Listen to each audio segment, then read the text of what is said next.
ሰላም ናችሁ? ሙቀቱ እንዴት ይዟችኋል? ሁሉ ያራግባል።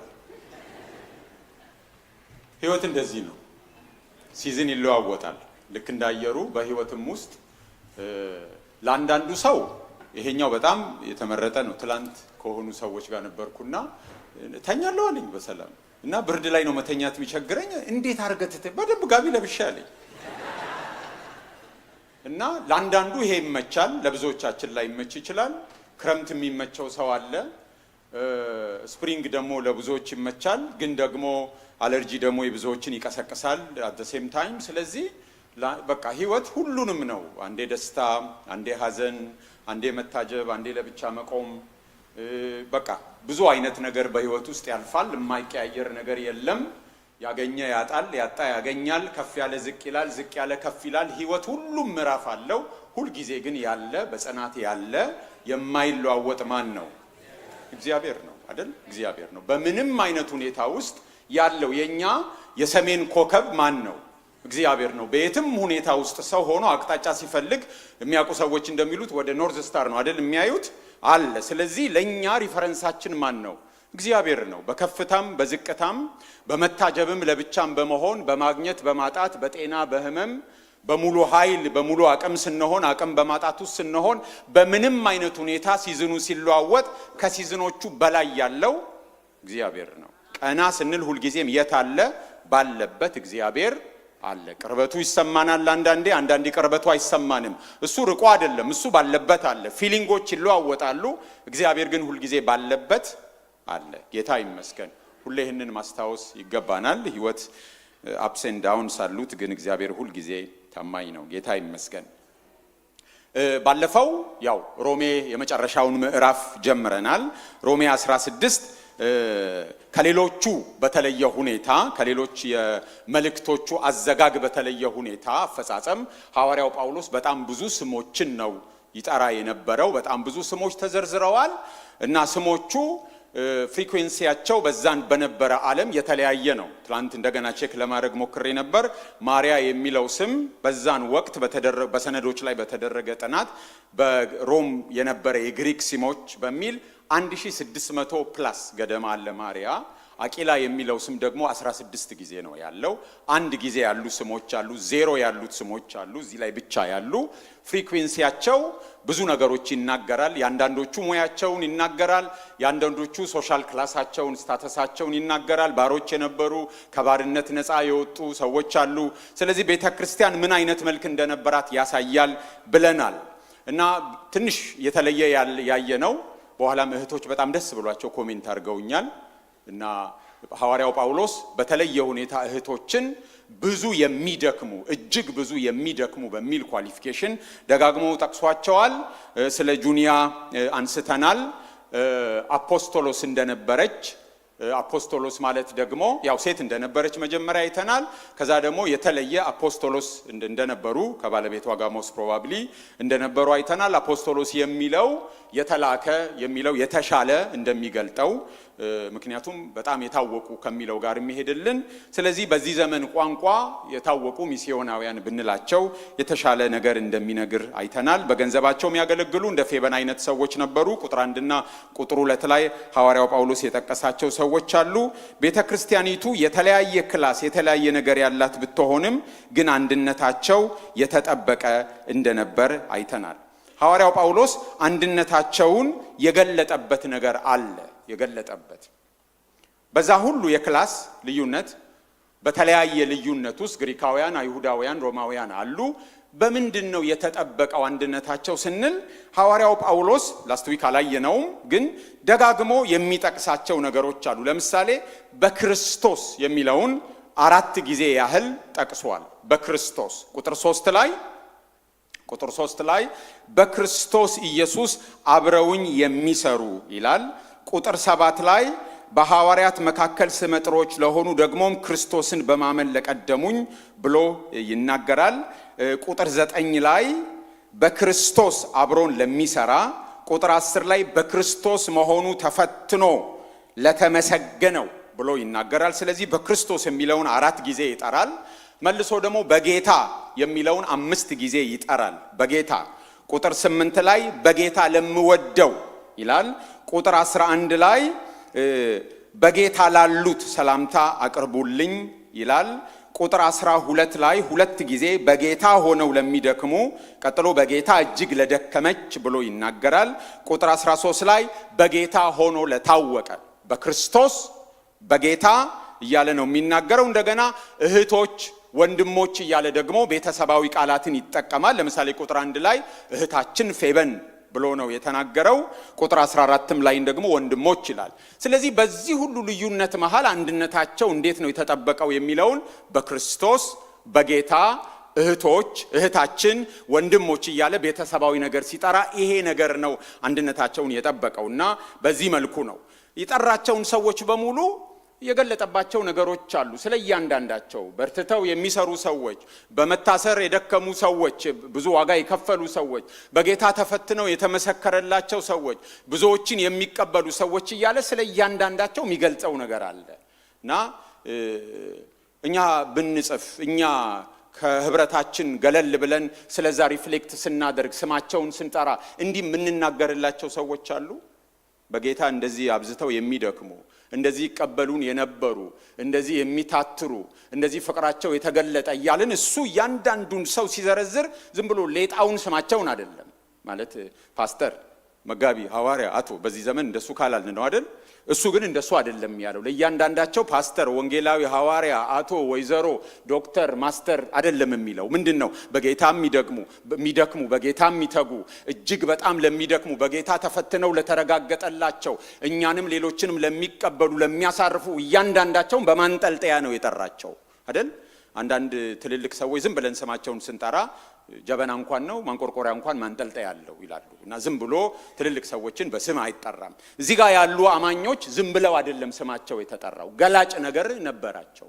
አሉን ወይ ስናስብ በህይወታችን ላይ መለስ ብለን ስናይ ስንጠራቸው የሆነ የሚገለጥ ነገር ያላቸው ሰዎች አሉ።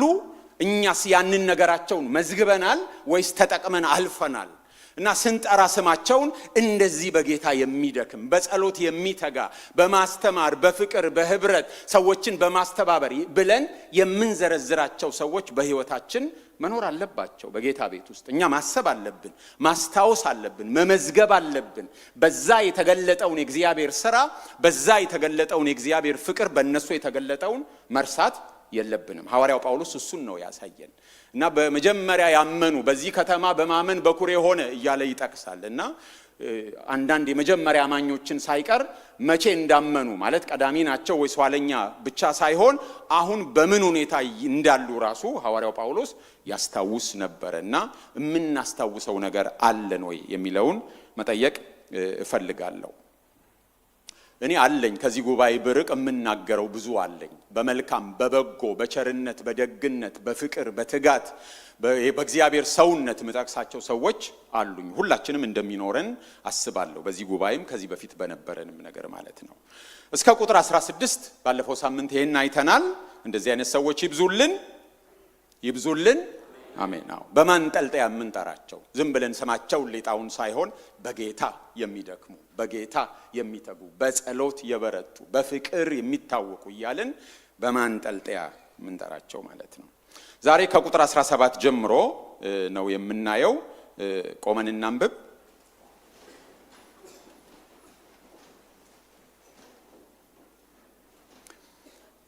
ነገር ግን ወንድሞች ሆይ ቁጥር 17 እናንተ የተማራችሁትን ትምህርት የሚቃወሙትን መለያየትንና ማሰናከያን የሚያደርጉትን ሰዎች እንድትመለከቱ እለምናችኋለሁ። ከነርሱ ዘንድ ፈቀቅ በሉ። እንዲህ ያሉት ለገዛ ሆዳቸው እንጂ ለጌታችን ለኢየሱስ ክርስቶስ አይገዙምና በመልካምና በሚያቆላምጥ ንግግርም ተንኮል የሌለባቸውን ሰዎች ልብ ያታልላሉ። መታዘዛችሁ ለሁሉ ተወርቷልና እንግዲህ በእናንተ ደስ ይለኛል። ነገር ግን ለበጎ ነገር ጥበበኞች ለክፉም የዋሆች እንድትሆኑ እወዳለሁ። የሰላምም አምላክ ሰይጣንን ከእግራችሁ በታች ፈጥኖ ይቀጠቅጠዋል። የጌታችን የኢየሱስ ክርስቶስ ጸጋ ከእናንተ ጋር ይሁን።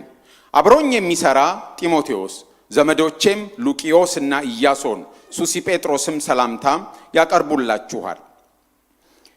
ይህን መልእክት የጻፍኩ እኔ ጤርጤዎስ በጌታ ሰላምታ አቀርብላችኋለሁ። የእኔና የቤተ ክርስቲያን ሁሉ አስተናጋጅ ጋይዮስ ሰላምታ ያቀርብላችኋል። የከተማው መጋቢ ኤርስጦስ ወንድማችንም ቋስጥሮስ ሰላምታ ያቀርቡላችኋል። የጌታችን ኢየሱስ ክርስቶስ ጸጋ ከሁላችሁ ጋር ይሁን፣ አሜን። እንግዲህ እንደ ወንጌሌ ስለ ኢየሱስ ክርስቶስም እንደተሰበከ ከዘላለም ዘመንም የተሰወረው አሁን ግን የታየው በነቢያትም መጻሕፍት የዘላለም እግዚአብሔር እንዳዘዘ ለእምነት መታዘዝ ይሆን ዘንድ ለአሕዛብ ሁሉ የታወቀው ምስጢር እንደተገለጠ መጠን ሊያበረታችሁ ለሚችለው ብቻውን ጥበብ ላለው ለእግዚአብሔር በኢየሱስ ክርስቶስ እስከ ዘላለም ድረስ ክብር ይሁን፣ አሜን። ድንቅ አምላክ እግዚአብሔር ቸርነትህ ፍቅርህ የማይለወጥ ፍጥረትህን የምትወድ ለፍጥረትህ የምትራራ በአምሳልህ ለፈጠርከን ልዩ ፍቅር ያለህ አምላካችን እግዚአብሔር ሆይ በክርስቶስ ዋጅተ ቤተሰብህ ስላደረከን እናመሰግናለን። ጌታ ሆይ በዚህ መጽሐፍ ላይ እንደተዘረዘሩት ሰዎች በሕይወታችን መልካም ነገር እንዲገኝ ስላደረክ የማንጠቅም የነበርን ሰዎች ባይረቤነት የምንታወቅ ሰዎች በቤት ግን ስም እንዲኖረን እግዚአብሔር ሆይ ሐዋርያው ጳውሎስ እንደዘረዘራቸው ሰዎች በእያንዳንዳችን ሕይወት የሚዘረዘር መልካም ነገር እንዲገኝብን እግዚአብሔር ሆይ ሕይወታችንን ስለለወጥከው ሕይወታችንን ስላጣፈጥከው ለሕይወታችን ትርጉም ስለሆንከን እናመሰግናለን። ካንተ በቀር በጎነት የለንም። በጎነታችን እግዚአብሔር እናመሰግናለን። እግዚአብሔር ሆይ በቃልህ እየመከርክ በቃልህ እየመገብክ እስከ ዛሬ አድርሰህናል። እስከ መጨረሻውም ታማኝነ ዛሬም በቃልህ ጌታው እንድትናገረን የቃልህ ብርሃን እንዲበራልን ሁሉን ላንተ አሳልፈን እንሰጣለን። ጊዜውን ሰዓቱን ሁሉን ነገር አንተ ተጠቀምበት። ለክብር ይሁን በኢየሱስ ክርስቶስ ስም አሜን።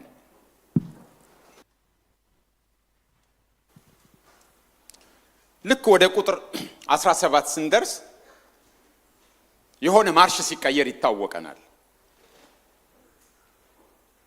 ስም እየጠራ ሐዋርያው ጳውሎስ እያመሰገነ መጣና ወደ ታችም እንደሱ አለ።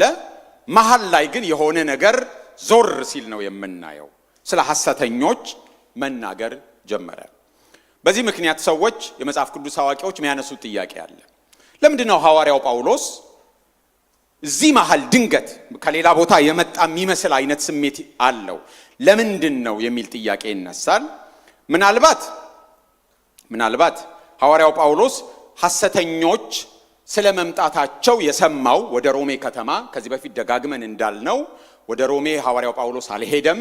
የጎበኛት ቤተክርስቲያን አይደለችም። ወደዛ አልሄደም። ስለዚህ ብዙ ኢንፎርሜሽን ላይኖረውም ይችላል።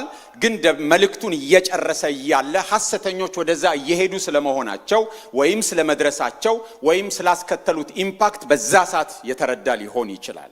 ሐዋርያው ጳውሎስ በመስማትም ይጽፋል አይደል? ሁሉ ነገር መንፈስ እየመራው በመገለጥ ብቻ አይደለም የሚጽፈው አይደል? እንደሱም የሚጽፋቸው ነገሮች አሉ። ከሚያውቀውም ነገር በመነሳት የሚጽፋቸው ነገሮች አሉ አይደል? እንደሱ ይናገራል በተለያዩ ቦታዎች ላይ ሐዋርያው ጳውሎስ።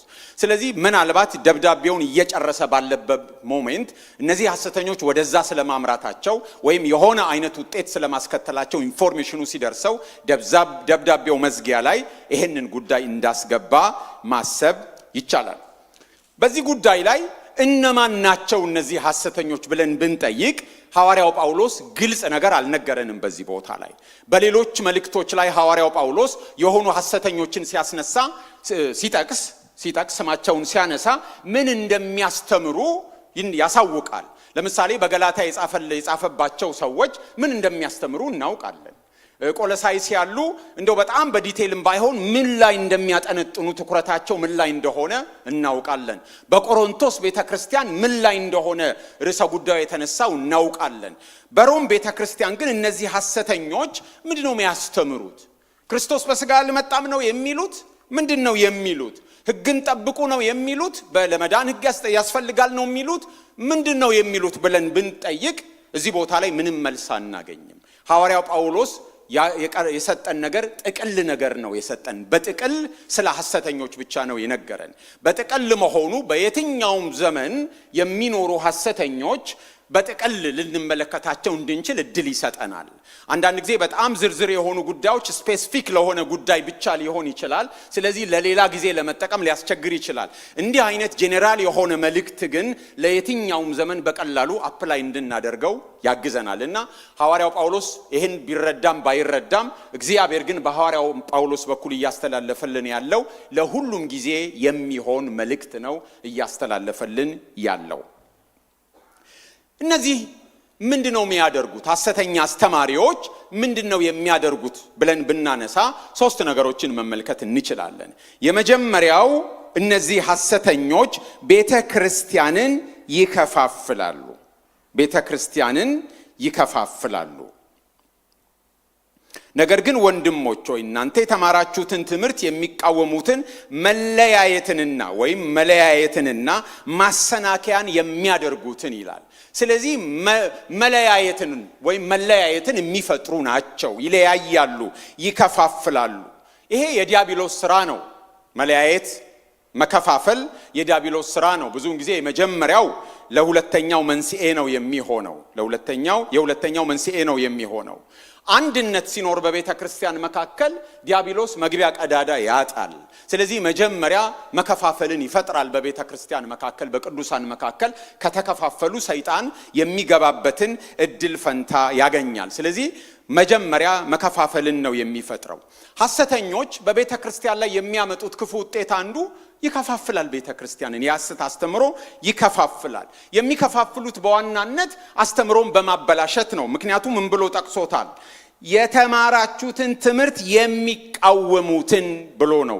የተማራችሁትን ትምህርት የሚቃወሙትን፣ የተቀበሉት ሐዋርያዊ አስተምሮ አለ። እነዚህ ሐሰተኞች ይሄንን አስተምሮ ባለመቀበል ቤተ ክርስቲያንን ይከፋፍላሉ። ምክንያቱም በቤተ ክርስቲያን እኛ የምንሰበሰበው በአስተምሮ ዙሪያ ነው። በሐዋርያት አስተምሮ ዙሪያ ነው እንጂ በግለሰቦች ዙሪያ አይደለም የምንሰበሰበው። ዛሬ በግለሰቦች ዙሪያ መሰባሰብ ይደረጋል። ግለሰቦቹም እንደሱ ያደርጋሉ። ቤተክርስቲያን በእነሱ ዙሪያ እንድትገነባ ያደርጋሉ። ከዛ በእኔ ዙሪያ ናችሁ፣ ፓፓ በሉኝ፣ ዳዲ በሉኝ፣ ማንትስ በሉኝ ይላሉ። ስለዚህ በሰው ዙሪያ ይሰበሰባሉ፣ ፓፓ ምናምን ይባባላሉ አይደል? መጡባችሁ መሰል ፓፓዎቹ ወደ አምሯችሁ። የምንሰባሰበው በምን ዙሪያ ነው? በአስተምሮ ዙሪያ ነው የምንሰበሰበው።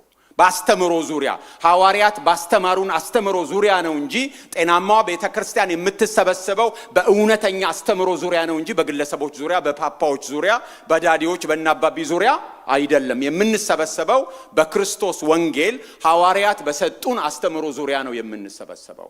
ስለዚህ እነዚህ ሰዎች መጀመሪያ የሚመቱት ምን ነው?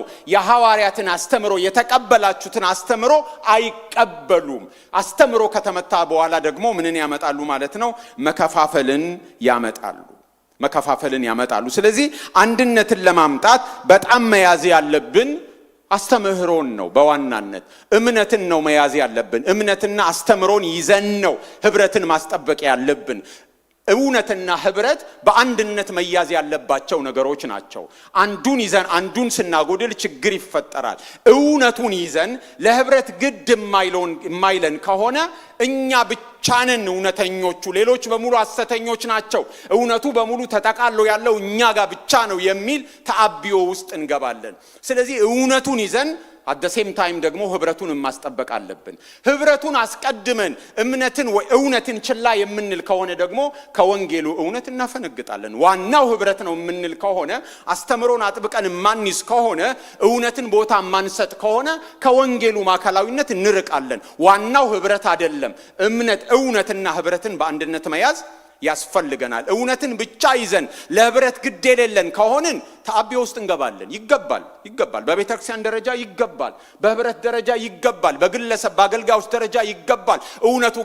እውነቱ ያለው እኔ ጋር ብቻ ነው።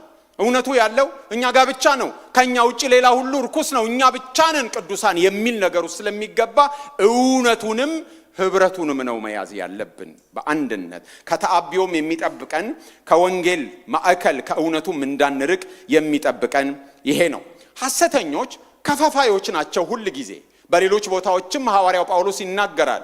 በገላትያ ምዕራፍ 5 ላይ የሥጋ ሥራ የተገለጠ ነው በማለት ሲናገር አንዱ የጠቀሰው መለያየት ነው። 5:21 ላይ ገላትያ። ስለዚህ የሥጋ ሥራ ነው መለያየትንና ማሰናከያን የሚያደርጉትን ሰዎች ነው የሚለው። ማሰናከያም ደግሞ ያደርጋሉ። ማሰናከያ ሐዋርያው ጳውሎስ በምዕራፍ 15 ላይ ማሰናከያን ጠቅሶት ነበረ። ምዕራፍ 14 ቁጥር 13 ላይ እንግዲህ ከዛሬ ጀምሮ እርስ በርሳችን አንፈራረድ፣ ይልቁን ግን ለወንድም እንቅፋትን ወይም ማሰናከያን ማንም እንዳያኖርበት ይሄን ቁረጡ ይላል። ማሰናከል ሐሰተኞች ምን ያደርጋሉ? ያሰናክላሉ። ማሰናከያ ያስቀምጣሉ። በቅዱሳን ላይ ጉዳት ያመጣሉ። ስለዚህ የመጀመሪያው መገለጫቸው ምንድነው? ከፋፋዮች ናቸው።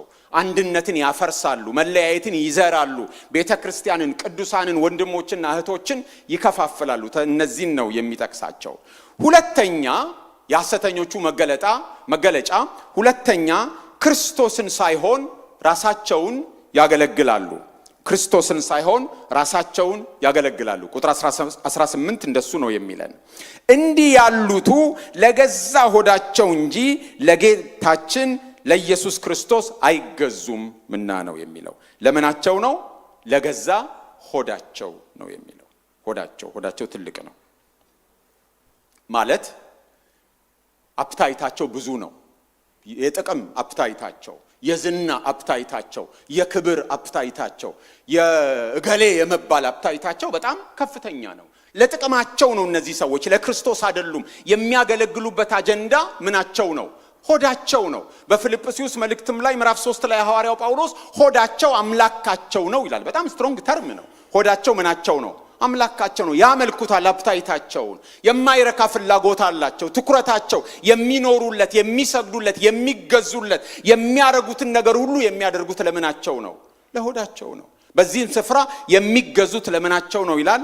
ለሆዳቸው ነው ይላል። ስለዚህ ጥቅም ተኮር ናቸው ሐሰተኞች። ጥቅም ተኮር ናቸው። ለገዛ ራሳቸው ቤኔፊት እንጂ ለበለጠ ክብር፣ ለበለጠ ዝና፣ ለበለጠ ጥቅም ነው እንጂ ለክርስቶስ አይደለም። ለክርስቶስ አይገዙም ይላል። ስለዚህ ራሳችንን መፈተሽ ያስፈልገናል። ለማገልገል የምተጋው ለምንድን ነው? ቦታ ለማግኘት የምተጋው ለምንድን ነው? መታየት የምፈልገው ለምንድን ነው የሚለውን ከአገልግሎታችን ጀርባ ያለውን ሞቲቭ መመርመር አለብን። ለክርስቶስ ክብር፣ ለእግዚአብሔር ክብር፣ ለቅዱሳን ጥቅም ነው ወይስ እኔ ሰንበዲ ነኝ ለማለት ነው የሚለውን ሁልጊዜ ክርስቲያን ማሰብ አለበት። ሁልጊዜ እነዚህ ሰዎች የሚያደርጉት ለራሳቸው ነው። በሌላ መልእክቱ ሐዋርያው ጳውሎስ ሲናገር በፊልጵስዩስ ያሉ ሰዎች ወንጌልን እንኳን የሚሰብኩት በሐዋርያው ጳውሎስ ላይ ምን ለማድረግ ነው? ጫና ለመጨመር ነው አይደል? እንደዚህ ባረግ እገሌ የበለጠ ጫና ይበዛበታል ብሎ ወንጌልን የሚያህል ቅዱስና ንጹህ ነገር ይዞ መውጣት አስገራሚ ነው። ስደት ለማምጣት በወንጌል የታሰሩ ሰዎች ሐዋርያው ጳውሎስ ታስሮ ነበር። የበለጠ ክሱ እንዲጠነክርበት መስበክ ማለት ነው። እዛ ድረስ ሰው ሊደርስ ስለሚችል ሞቲቭ መመርመር አለበት። እነዚህን ሰዎች ምንድነው የሚላቸው? ለክርስቶስ አይደለም የሚገዙት። ለማን ነው? ለሆዳቸው ነው የሚገዙት ይላል። ሶስተኛ እነዚህ ሰዎች አፈጮሌዎች ናቸው። ምክንያቱም ምን ይላል? ቁጥር 18 ላይ ለጌታችን ለኢየሱስ ክርስቶስ አይገዙምና በመልካምና በሚያቆላምጥ ንግግር ተንኮል የሌለባቸውን ሰዎች ልብ ያታልላሉ ይላል። በምን? በመልካምና በሚያቆላምጥ ንግግር፣ ደስ በሚል በሚያስጎመጅ ነገር ማለት ነው። ቋንቋው ምግብ ነው የሚባላል አይደል? እንደሱ አይነት ማለት ነው። እና በሚያቆላምጥ ንግግር ነው የሚለው። ሌሎች ትርጉሞች ይህንን በደንብ ያስቀምጡታል። በሚያባብል ንግግር ነው የሚናገሩት። አንዳንድ ጊዜ ሰብስታንስ ያለው አስተምሮ የሌላቸው ሰዎች በንግግር በጣም የተካኑ ናቸው እና ሰዎችን ያታልላል። በኢትዮጵያ በቴሌቪዥን በመንፈሳዊ ቴሌቪዥኖች በተለያየ አንድ የስተት ትምህርት የሚያስተላልፍ ሰው አለ እና በጣም ረጋ ብሎ ነው የሚናገረው። ንግግሩ አይጎረብጥም፣ ደስ የሚል ነው። ሰዎችን ከፍ ያደርጋል። በጣም ተረጋግቶ ነው የሚያስተምረው። ስንት ሰው ሰመጠ መሰላችሁ? እና አንድ ጊዜ ቼክ ለማድረግ ሞከርኩ። ሰዎችን ሳናገር የሆነ ነገር ቤተክርስቲያን መሪው ጭምር ነው የምላችሁ፣ ልክ አይደለም ግን ንግግሩ ደስ ይላል። አነጋገሩ ትሁት ነው። የሆነ ነገሩ ምናምን ብለው ገለባ ነው እኮ ገለባ ነው። እኔ እዛ ነገር ላይ ለመጻፍ አልኩና ቁጭ ብዬ አየኋቸው ያስተላለፋቸው ነገሮች ሪሰርች ለማድረግ ሞከርኩኝ። ያ ሪሰርች ነው ሄዶ የእግዚአብሔር ልጅ ጋር ያደረሰኝ ማለት ነው። በተለያዩ መንገዶች ለመግለጥ ሞክሬ እና ሳይ የሎጂኩ መፋለስ የመጽሐፍ ቅዱስ አተረጓጎሙ በቃ የሆነ ምንም እንደው ደርዝ የሌለው ነገር መሆኑ ከታሪክ የተፋታ ከሎጂክ የተፋታ ከትክክለኛ የመጽሐፍ ቅዱስ ትርጓሜ የተፋታ ግን ፓስተሩ ሁሉ መሪ ሁሉ ምናምን ሰምጧል። እና ምንድነው ያረጋው?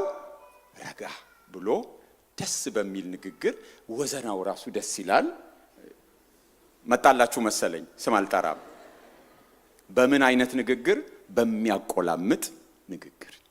አንዳንድ ጊዜ ሰብስታንስ የሌላቸው ሰዎች በንግግር ጥበብ ሰዎችን ያስኮበልላሉ፣ ያባብላሉ፣ ያታልላሉ። በሚያቆላምጥ ንግግር ሰውን ወስዶ እኔና እግዚአብሔር አብ አንድ ነን ብሎ እስከ መናገር ከፍ የሚያደርግ ንግግር ማለት ነው።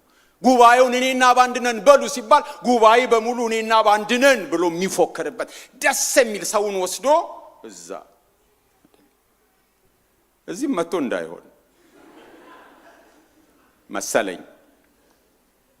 በንግግር ጥበብ በሚያቆላምጥ ንግግር ነው የሚለው። አፈጮሌዎች ናቸው እነዚህ ሰዎች። ራሳቸውን አይገልጡም። ላስታችሁ ፈልጋለሁ፣ ላሳስት ፈልጋለሁ እና አገልግሎቴን የሚቀጥለው ሳምንት ጀምራለሁ እንዲሉን አንጠብቅ። ላሰናክላችሁ ፈልጋለሁ፣ የሚቀጥለው ሳምንት ልከፋፈላችሁ ስለማስብ የሚቀጥለው ሳምንት ስብከት ስጡኝ አይሉንም። ራሳቸውን አይገልጡም። በምንድነው የሚመጡት? በሚያቆላምጥ ንግግር ማለት ነው። እውነቱን የያዙ ሰዎች ደግሞ ራሳቸውን በበቂ ሁኔታ በእውቀትም በንግግር ጥበብም ካላሳደጉ በእግዚአብሔር ጸጋ ካላደጉ በስተቀር ደግሞ ሰው ደስ የሚለውን ለመስማት ወደዛ ሊኮበልል ይችላል። ስለዚህ እውነቱንም የያዙ ሰዎች ራሳቸውን ማሳደግ አለባቸው። በጸጋ ማደግ፣ በእውቀት ማደግ፣ ዘመኑ በሚጠይቀው ነገር ማደግ፣ በንግግር ስኪል ማደግ ያስፈልጋል። በማስረዳት ማደግ ያስፈልጋል። አለበለዚያ አሳልፈን ለነዛ ነው የምንሰጠው። እነዚህ ሰዎች ሁሉንም ሰው አያስቱም። ሁሉንም ሰው ምንድነው የሚለን? ቁጥር 18 በመልካምና በሚያቆላምጥ ንግግርም ተንኮል የሌለባቸውን ሰዎች ልብ ያታልላሉ ይላል። ስማርት ያልሆኑ ሰዎችን፣ ነቄ ያልሆኑ ሰዎችን ማለት ነው። በቀላሉ የሚታለሉ በቀላሉ የሚሸነገሉ ሰዎችን ያታልላሉ። ሰዎችን ሁሉ አይደለም። ስለዚህ ሁሉን እስኪያስቱ መጠበቅ የለብንም። አዲሶችን፣ ያልበሰሉትን፣ ስር ያልሰደዱትን፣ መጽሐፋቸውን በጥልቀት የማያውቁትን፣ ከእግዚአብሔር ጋር ጥብቅ ግንኙነት የሌላቸውን፣ መሰረታዊ ዶክትሪን የማያውቁ ሰዎችን ያሳስታሉ። ሁሉንም አይደለም የሚያስቱት። ተንኮል የሌለባቸውን፣ ገራገሮቹን፣ የዋሆቹን፣ የሰሙትን ሁሉ የሚቀበሉትን፣ ያስተማረውን የሰበከውን ሁሉ የሚያምኑትን፣ ፑልፒት ላይ ተቆሞ የተነገረው ሁሉ እውነት የሚመስላቸውን፣ ሶሻል ሚዲያ ላይ የተላለፈ መጽሐፍ ቅዱስን የጠቀሰ ሁሉ እውነት ተናጋሪ የሚመስላቸውን፣ ከስሙ በፊት ማንጠልጠያ ያለው ሰው በሙሉ፣ የተቀባ የተባለ ሰው በሙሉ እውነት የሚናገር የሚመስላቸውን ሰዎችን ምን ያረጋሉ? ያሳስታሉ። ሁሉን እስኪያስቱ መጠበቅ የለብንም። የተወሰኑትን ሲያስቱ ምን ማድረግ ያስፈልጋል? መንቃት ያስፈልጋል። ሳይቃጠል በቅጠል እንደሚባለው ማለት ነው። ስለዚህ እነዚህ በሶስት ነገር ይገለጣሉ። ከፋፋዮች ናቸው። ለገዛ ጥቅማቸው ለሆዳቸው ነው የሚሰሩት። አፈጮሌዎች ናቸው። ብልጣብልጦች ናቸው። በሚያቆላምጥ በምቹ ንግግር ነው የሚያታልሉት። ሶዋት ምን እናርግ? ሶስት ነገሮችን ሐዋርያው ጳውሎስ ይጠቁመናል። የመጀመሪያው እንዲጠነቀቁ ይለምናል። ነገር ግን ወንድሞች ሆይ እናንተ የተማራችሁትን ትምህርት የሚቃወሙትን መለያየትንና ማሰናከያን የሚያደርጉትን ሰዎች እንድትመለከቱ እለምናችኋለሁ ይላል። አዲሱ መደበኛ ትርጉም እንድትጠነቀቁ አሳስባችኋለሁ ይላል። ሕያው ቃል እንድትጠነቀቁ እለምናችኋለሁ ይላል። የመጀመሪያው ምንድነው? እንድትጠነቀቁ እለምናችኋለሁ ነው። ነገራቸውና እና ምን አርጉ? ዝም ብላችሁ ልትኖሩ አትችሉም። ጥንቃቄ እንድታደርጉ ለምናችኋለሁ። የትኛው መልካም አባት የልጆቹ አንድነት እንደሚያሳስበው፣ የልጆቹ ህብረት እንደሚያሳስበው፣ የልጆቹ ሰላም ጤና እንደሚያሳስበው ሐዋርያው ጳውሎስም የቤተ ክርስቲያኒቱ አንድነት፣ የቤተ ክርስቲያኒቱ ሰላም፣ ህብረታቸው ስለሚያሳስበው ምን ያረጋቸዋል? ያስጠነቅቃቸዋል። እንድትጠነቀቁ እለምናችኋለሁ ይላቸዋል። እዚህ ቦታ ብቻ አይደለም ይሄንን የሚለው። በሐዋርያት ሥራ ምዕራፍ 20 ቁጥር 28 ላይ ተመሳሳይ ነገር ያደርጋል። ወደ ኢየሩሳሌም እየሄደ እስር እንደሚጠብቀው መከራ እንደሚጠብቀው እያወቀ በትንቢት ጭምር ተነግሮት የእግዚአብሔር መንፈስ ለራሱም ገልጦለት ወደ እስር በመንፈስ ተነርቶ እየሄደ እንኳን ሞትም እንኳን እንደሚጠብቀው እያወቀ የኤፌሶንን ሽማግሌዎች ጠራና እኔ ከሄድኩ በኋላ ለመንጋው የማይራሩ ጨካኞች ይመጣሉ፣ ስለዚህ እንደዚህና እንደዛ እንድታደርጉ አሳስባቸዋለሁ፣ አስጠነቅቃችኋለሁ ይላቸዋል። ስለዚህ እንዲጠነቀቁ ያሳስባቸዋል። ስለዚህ መጠንቀቅ ያስፈልገናል። ከሐሰተኞች መጠንቀቅ ያስፈልገናል። ዝም ብለን በየዋህነት ግር እያልን ልንቀጥል አንችልም። እግዚአብሔር የሚሰራ ከሆነ የእግዚአብሔር ስራ ያለበት ጊዜ ከሆነ ሰይጣንን በዛኑ ያህል እንደሚተጋ በማወቅ የእግዚአብሔርን ስራ ለማፍረስ እግዚአብሔር በሚሰራበት ጊዜ ሰይጣንን በዛው መጠን ያንን ስራ ለማፍረስ እንደሚንቀሳቀስ አውቀን ነቅተን ካልጠበቅን በስተቀር የእግዚአብሔርን ስራ ልናበላሽ እንችላለን። ተጠንቀቁ ነው የሚለው። እንድትጠነቀቁ እለምናችኋለሁ ይላል። ነገሮች ሲደፈርሱ ነገሮች ሲበላሹ ብቻ አይደለም የምንነቃው። በሰላሙ ጊዜ ምን መሆን አለብን? ተጠንቀቁ ነው የሚለው። ተጠንቀቁ ነው የሚለው። ሊከተሉት የሚገባ ሊጠብቁት የተገባ ሐዋርያው ያስተምረዋል። የተቀበላችሁትን አስተምሮ የማይቀበሉ ነው የሚላቸው። ስለዚህ ቤተ ክርስቲያን የተረዳችውን እውነት መጠበቅ አለባት። ከሐሰተኞች ነቅታ መጠበቅ አለባት ማለት ነው። ስለዚህ የመጀመሪያው እንድትጠነቀቁ እለምናችኋለሁ ነው የሚለው። ሁለተኛ ራቁ ነው የሚለው። ራቁ እለምናችኋለሁ ካለ በኋላ ከነርሱ ዘንድ ፈቀቅ በሉ ነው የሚለው። ከነርሱ ዘንድ ፈቀቅ በሉ ይላቸዋል። አንድ ቁጥር ከፍ ብለን ብንመለከት ባለፈው ሳምንት የዘጋንበት በተቀደሰ አሳሳም ተሳሳሙ ነበር ያለው። ፌሎሺፕ አድርጉ ነበር ያለው አይደል? ተቃቀፉ ነበር ያለው። አሁን ደግሞ እነዚህን ምን ይላቸዋል? ከነሱ ጋር ፌሎሺፕ አድርጉ፣ በተቀደሰ አሳሳም ተሳሳሙ አይደለም የሚላቸው። እዛ ጋር ስለ ፌሎሺፕ ስለ መሳሳም ተናግሮ ስለ ሰላም ተናግሮ፣ እዚህ ጋር ግን ከነርሱ ምን አድርጉ? ራቁ። ከነርሱ ፈቀቅ በሉ። ትከሻ ለትከሻ መተሻሸት ከነሱ ጋር አያስፈልግም። ፌሎሺፕ ከነሱ ጋር አያስፈልግም ነው የሚለው። ስለዚህ ከነርሱ ፈቀቅ በሉ። ለምን? ያታልላሉ። ለምን? በሚያቆላምጥ ንግግር፣ በመልካም ደስ በሚል ስሜትን በሚያሞቅ ንግግር ይሸነግላሉ። ስለዚህ ምን አድርጉ? ከነሱ ፈቀቅ በሉ ወይም ራቁ በማለት ይናገራል። ሌላ ትርጉም ሕያው ቃል እንደሚለው በለሰለሰ አንደበትና በሽንገላ የዋሆችን ያታልላሉ ስለሚል አዲሱ መደበኛ ትርጉም ማለት ነው። ሕያው ቃል አፈጮሌዎች ስለሆኑና በቃል መሸንገል ስለሚችሉ ብዙ የዋሆችን ያታልላሉ ነው የሚለው። ስለዚህ ራቁ። ትኩረት አትስጡት። እንዲህ አይነቱን ሰው መድረክ አትስጡት። ሐሰት በሚዲያችን እንዳሰኘው እንዳሻው የሚጋልበው ትኩረት እየተሰጠ ነው። መድረክ እየተሰጠ ነው። ያሳዝነኛል። አንዳንድ ሐሰተኛ አስተምሮ የሚያስተምሩ ሰዎች መንፈሳዊ ቻነሎች ይጋብዟቸዋል በእነሱ ቤት ሐሰትን ማጋለጣቸውን።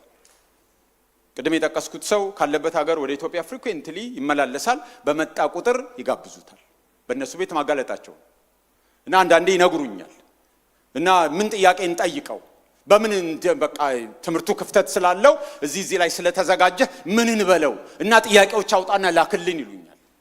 ልክላቸው ጥያቄ አንድ ነው፣ መድረክ አትስጡት። አለቀ። በሶስት ወር ቢመላለስ በየሶስት ወሩ አንዴ ሚዲያ፣ አንዴ ቲቪ፣ አንዴ ዩቲዩብ፣ አንዴ ቤተ ክርስቲያን፣ አንዴ የህብረት፣ አንዴ ግለሰብ፣ አንዴ ፖድካስት፣ አንዴ ምን ይቀርባል። ራቁ ነው መጽሐፍ ቅዱስ የሚለው። ራቁ፣ ገለል በሉ፣ ሽሹ፣ ትኩረት አትስጡ፣ ኢንጌጅ አታርጉ ነው የሚለው። ኮንቴክስት አለው። የምናገኝበት፣ የምንነጋገርበት፣ የምናወግዝበት ሂደት አለ። ራቁ፣ ርቀታችሁን ጠብቁ ነው የሚለው። ገለል በሉ። ለምን? የዋሆችን ምን ያረጋል? ያታልላል። እኛ ግን እንጋብዛለን፣ እንሰጣለን እና ሚዲያው በሙሉ ሐሰቱን እንደ ልብ ያገኛል ማለት ነው። መጽሐፍ ቅዱስ የሚለውና እያደረግን ያለነው የተለያየ ነው። ራቁ፣ ገለል በሉ ነው የሚለው። ሶስተኛ ሐዋርያው ጳውሎስ የሚመክረው ሶስተኛው ነገር በልየታ እንዲያድጉ ያስጠነቅቃል። ልየታ ዲዘርንመንት በሱ እንዲያድጉ ይመከራል። ቁጥር 19 ልየታ ዲዘርንመንት ማለት ነው። ቁጥር 19 መታዘዛችሁ ለሁሉ ተወርቷልና እንግዲህ በእናንተ ደስ ይለኛል። ጥሩ ነገር ነው አይደል? ነገር ግን በሌላ ትርጉም ሆኖም ለበጎ ነገር ጥበበኞች ለክፉም የዋሆች እንድትሆኑ እወዳለሁ። እውነት ነው። መታዘዛችሁ ጥሩ ነው። ታዛዥነታችሁ በዓለም ሁሉ ተወርቷል። መልካም ነው። መታዘዝ ጥሩ ነገር ነው። ነገር ግን ሆኖም የሆነ ነገር አለ። ዝም ብሎ በቃ በጭፍን መታዘዝ አይደለም። ለመልካም ነገር ምን ሁኑ፣ ለበጎ ነገር ምን ሁኑ፣ ጥበበኞች ሁኑ ነው የሚለው። ለክፉም የዋሆች ሁኑ መለየት አለባችሁ። ነገር ግን መታዘዛችሁ ተወርቷል። ግን የሰማችሁትን ሁሉ መታዘዝ የለባችሁም። ለመልካም ነገር የምትሰጡት ሪአክሽን እና ለክፉ ነገር የምትሰጡት አንድ አይደለም። ንቁ መሆን አለባችሁ። መለየት መቻል አለባችሁ። መልካሙ የቱ ነው፣ መልካም ያልሆነው የቱ ነው፣ ምን አይነት ስታንድ ሊኖረኝ ይገባል ማወቅ፣ ዲሰርን ማድረግ አለባችሁ። በልየታ ማደግ አለባችሁ ነው የሚላችሁ። ለየታችሁ ማወቅ አለባችሁ። ክፉን በሚመለከት የዋሆች፣ መልካምን በሚመለከት ደግሞ ጠቢባን መሆን አለባችሁ። ወንፊት ይኖራችሁ ነው የሚለው። የምትሰሙትን ሁሉ ወንፊት ይኖራችሁ። እግዚአብሔርን ያከብራሉ ወይ? ቅዱሳንን ያንጻሉ ወይ? በጎነትን ያስፋፋሉ እያላችሁ ጠይቁ። ለሁሉ ነገር መታዘዝ መልካም አይደለም ነው የሚለው። ታዛዥነታችሁ ጥሩ ነው እኮ። ታዛዥነታችሁ በመላው ዓለም ተሰምቷል። ነገር ግን ያሏችሁን ሁሉ እሺ እንዴት ትላላችሁ? መታዘዛችሁ ጥሩ ነው። ነገር ግን ለይታችሁ ማወቅ አለባችሁ የምትታዘዙትና የማትታዘዙትን ነው የሚላቸው። ስለዚህ እነዚህ ሐሰተኞች መገለጫ አላቸው። የኛ ምላሽ ደግሞ እነዚህ ሶስት ነገሮች ናቸው። እንድትጠነቀቁ ለምናችኋለሁ ይላል። ራቁ ይላል። በልየታ ደግሞ በዲሰርንመንት እደጉ በማለት ይናገራል። ውጤት አለው። ውጤቱን ቁጥር 20 ነው የሚነግረን። ባዛው አንቀጽ ውስጥ ነው ያለው። የሰላምም አምላክ ሰይጣንን ከግራችሁ በታች ፈጥኖ ይቀጠቅጠዋል። ለጌታችን የኢየሱስ ክርስቶስ ጸጋ ከእናንተ ጋር ይሁን ይላል። የማታ አሸናፊው መልካሙ ነው። አሸናፊው የእግዚአብሔር እውነት ነው። ከሐሰተኛ አስተማሪዎች ጀርባ ማን አለ? ሰይጣን አለ አይደል? አንደኛ ጢሞቴዎስ ምዕራፍ 4 ቁጥር 1 ላይ ሐዋርያው ጳውሎስ ሲናገር አንዳንዶች ግን ይልና ያጋንንትን ትምህርት እየተከተሉ ብሎ አንደኛ ጢሞቴዎስ ምዕራፍ 4 ቁጥር 1 ላይ ይናገራል። ስለዚህ የሚከተሉት ያጋንንትን ትምህርት ነው። ከስተት አስተምሮ ጀርባ ያለው ሰይጣን ነው ወገኖቼ። ከስተት አስተምሮ ጀርባ ያለው ሪዝን፣ ከስተት አስተምሮ ጀርባ ያለው የሰው አስተሳሰብ ብቻ እንዳይመስላችሁ አጋንንት ነው ያለው። ከስተት አስተምሮ ጀርባ የሰዎች የመረዳት እክል ብቻ አይደለም። ማን አለ? አጅሬ አለ። ያጋንንትን ትምህርት እየተከተሉ የሚለው ሐዋርያ ዮሐንስም ሲናገር ምን ይላል? ክርስቶስ በስጋ እንዳልመጣ የሚናገር መንፈስ ሁሉ ከክርስቶስ አይደለም ይላል። ብዙ አሳቾች መጥተዋል ይልና እንደዚህ የሚሉ ክርስቶስ በስጋ እንደመጣ የማያምኑ ከክፉ ናቸው፣ አሳች ናቸው ብሎ ሲናገር ከጀርባ ያለው ማን ነው? ሰይጣን ነው ያለው። ስለዚህ እነዚህ ሐሰተኞች በዚህ መንገድ ቢገለጡም እኛ የተሰጡንን ሶስት መከላከያዎች የምንጠቀም ከሆነ የማታ የሚያሸንፈው ማን ነው?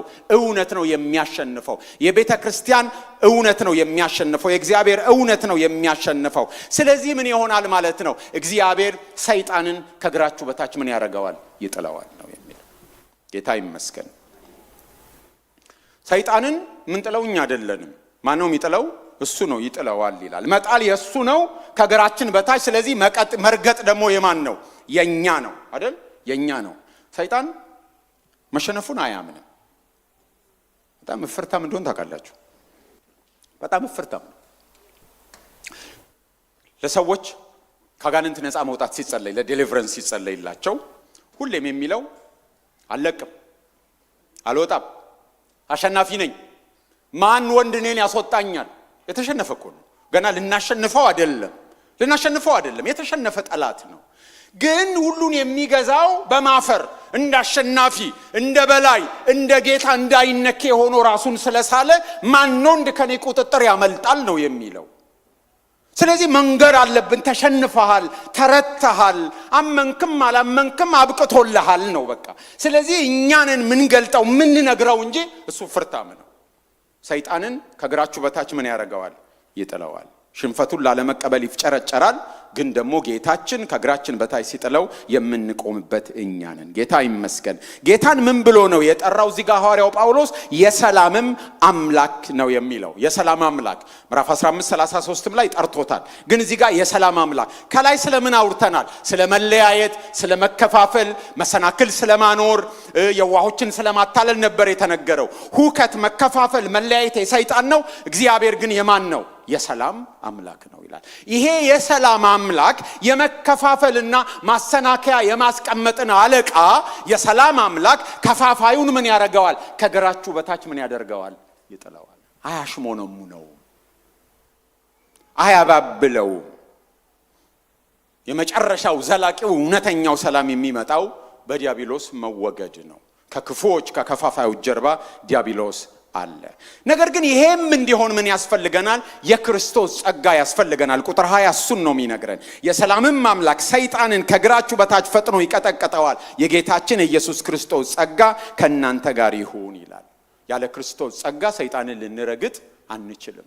ያለ ክርስቶስ ጸጋ እግዚአብሔር የሰራው ሥራ በመካከላችን ተገልጦ ሰላሙ ከፍ ሊል አይችልም። ያለ ክርስቶስ ጸጋ እነዛን ከላይ ያሉትን ምላሾች መንቃትን፣ መራቅን፣ በልየታ ማደግን ልንፈጽማቸው አንችልም። ይሄንን በሚመለከት የክርስቶስ ጸጋ ለሁላችንም ያስፈልገናል። ጌታ ይመስገን። ሐዋርያው ጳውሎስ በመልእክቱ መዝጊያ ላይ እንግዲህ በፍጥነት ስለዚህ ነገር እቺን ያስተላልፍና ለሁል ጊዜ የሚሆን ነው፣ ለየትኛውም ሲቹዌሽን የሚሆን ነው። ከዚህ ላይ ተነስተን ደግሞ እንደ ስህተቱ አይነት፣ እንደ ፈተናው አይነት፣ እንደ ሐሰት አስተማሪዎቹ አይነት ዝርዝር ነገር ልናመጣ ብንችልም ጄኔሪክ በሆነ ሁኔታ ግን እነዚህ ልንወስዳቸው እንችላለን። ከዛ ሐዋርያው ጳውሎስ ወደ ጀመረው ወደ ሰላምታው ጉዳይ ይመለሳል። አብረውት ያሉት ሰዎች ሰላምታ እንዳሉ መናገር ይጀምራል። ሐዋርያው ጳውሎስ ይህን መልእክት የጻፈው በቆሮንቶስ እንደሆነ ተነጋግረናል። ከዚህ በፊትም ሐዋርያት ሥራ ምዕራፍ 20 ላይ ስናነበው ከተለያየ ቦታ የመጡ ሰዎች ነበሩ፣ አብረውት አሉ። እዚህ ጋር ያሉ ሰዎች ስማቸው እዛ ቦታ ተጠቅሷል። እነ ጢሞቴዎስ፣ እነ ሱሲ ጴጥሮስ ስማቸው እዛ ተጠቅሷል። ሲጽፍ አብረውት ነበሩ በቆሮንቶስ። ስለዚህ የእነሱን ሰላምታ ደግሞ ያቀርብላቸዋል። የሚያስቀድመው ጢሞቴዎስን ነው ያስቀድመው። አብሮኝ የሚሰራ ጢሞቴዎስ ብሎ ይናገራል። ያው ጢሞቴዎስን በጣም እናውቀዋለን። ሐዋርያው ጳውሎስ በጌታ ልጄ ብሎ የሚጠራው ሰው ነው። እንደገና ደግሞ አብሮኝ የሚሰራ ብሎ ነው የሚናገረው። በእድሜም በጣም ልጅ የሆነ ሰው ነው። ነገር ግን ሐዋርያው ጳውሎስ ከጻፋቸው መልእክቶች በስምንቱ ላይ እንደ ኮራይተር ስሙን ጠቅሶታል። በስምንቱ ላይ ልጅ ነው። በእድሜም በጣም እሱ ራሱ እንዲገረዝ ያደረገው የዓይን አባቱ ነበር ማለት ነው። እሱ ራሱ በጌታ ኮትኩቶ ያሳደገው ሆኖ በጻፋቸው ትልልቅ መልእክቶች ላይ እንደ አብሮ ጸሐፊ ስሙን ጠቅሶታል። በስምንቱ ላይ በሌሎች ሁለት ላይ ደግሞ ለሱ ነው የተጻፈው፣ ለጢሞቴዎስ ለራሱ አንደኛና ሁለተኛ ጢሞቴዎስ ተጽፎለታል። እንዴው ኪዩሬስ ሆንኩና የጢሞቴዎስ እንደው አሟሟት እንዴት ይሆን ብዬ ለመፈለግ ሞከርኩና ሰማዕት እንደሆነ አላቅም ነበር ከዚህ ሳምንት በፊት እና በዘጠናዎቹ ነው ሰማዕት የሆነው። በ97 ዓመተ ምህረት በኤፌሶን ከተማ የፓጋን ፌስቲቫል ሲካሄድ ኢኩቫለንቱ የዚህ ሀገር ካርኒቫል ማለት ነው እና ለዳያና የምትባል ጣዖት አለች ኤፌሶን፣ ለሷ የአረማውያን ፌስቲቫል ሲካሄድ ያንን ለማስቆም በአደባባይ ሙከራ ሲያደርግ በዛ ነው ወግረው የገደሉት እና ሰማዕት የሆነው በ97 ዓመተ ምህረት በጣም ነው ያስገረመኝ። ምክንያቱም ጢሞቴዎስ ብዙ መልእክቶች ላይ አትፍራ ነው አይደል? የፍርሃት መንፈስ እግዚአብሔር አልሰጠንም፣ ጢሞቴዎስ እንዳይፈራ እንደዚህ አበረታቱት፣ ታዘዙት አይነት ነገር ነው የሚነገረውና ስለ ጢሞቴዎስ ያለን ስዕል እንደው አለ አይደል ትንሽ የሚፈራ ደፋር ምናምን አይደል። ግን ታሪኩ ያለቀው በከተማ እንደዛ አይነት ፌስቲቫል ሲካሄድ ለማስቆም ተጋፍጦ በዛው መሞቱ እግዚአብሔር መንፈስ ሰዎችን እንዴት አድርጎ እንደሚቀይር ከሆነ ማንነት ኮምፕሊትሊ ሌላ አድርጎ እንዴት ትራንስፎርም እንደሚያደርግ ነው ያየሁት። በጣም ነው የተገረምኩት። ያው በምስራቅም በምዕራብ ያሉት አብያተ ክርስቲያናት ለሱ የመደቡት መታሰቢያ ቀን አለ። ጃንዋሪ 20 ቤት ውስጥ 24፣ 26 ግማሾቹ 22 እንደሱ ያደርጋሉ። ግን ሰማዕት ሆኖ ነው የሞተው። ያ ፈሪው ያ እንደው የማይዳፈረው ግን በአደባባይ እንደዚህ መሆኑ ያስገርማል። እግዚአብሔር እንደዚህ ነው ሰዎችን የሚቀይረው፣ እንደዚህ አድርጎ ነው የሚቀይረው እና የሱን ሰላምታ ያቀርባል፣ የሌሎቹንም ሰላምታ ያቀርባል። ከሰዓትም አኳያ ስማቸው ላይ የሆነ ነገር እንደባለፈው ብል ደስ ይለኝ ነበር፣ ግን ሰዓት ይገድበኛል። በጣም የሚያስገርመኝ ቁጥር 22 ላይ ያለው ነው እና ከዚህ በፊትም ብየዋለሁ። ሐዋርያው ጳውሎስ ብዙ መልእክቶቹን የሚያጽፈው በሌላ ሰው ነው። በቃል እየነገረ ሊሆን ይችላል እና መጨረሻ ላይ ይቀበልና እንደ ፊርማ የሚጽፋት ነገር አለችው። ይሄን በትልልቅ ፊደላት እንደጻፍኩላችሁ እዩ ይላል አንዱን መልእክት ሲናገር። ሌላ ቦታ ላይ ደግሞ ሲናገር እንደዚህ ጻፍኩላችሁ እያለ ያስቀምጣል። እኔ ጳውሎስ መሆኔን እወቁ። የሆነ ሃንድ ራይቲንግ አለው የሚታወቅና ከሌ ሰላም ይልሃል ሲባል ጠርጤዎስ የራሱንም እኔ ጻፍኩላችሁ እኔም ሰላም እላችኋለሁ። ጳውሎስ አይደለም ጠርጤዎስ ሰላም ይላችኋል ያለው እሱ።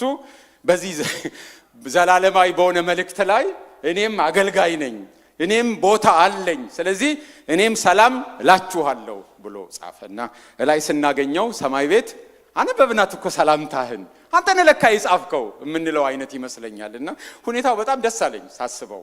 ይሄ ነገር ሲሰራ አለው ድርሻ አለኝ የሚለውን ነገር ነው የሚያሳየው።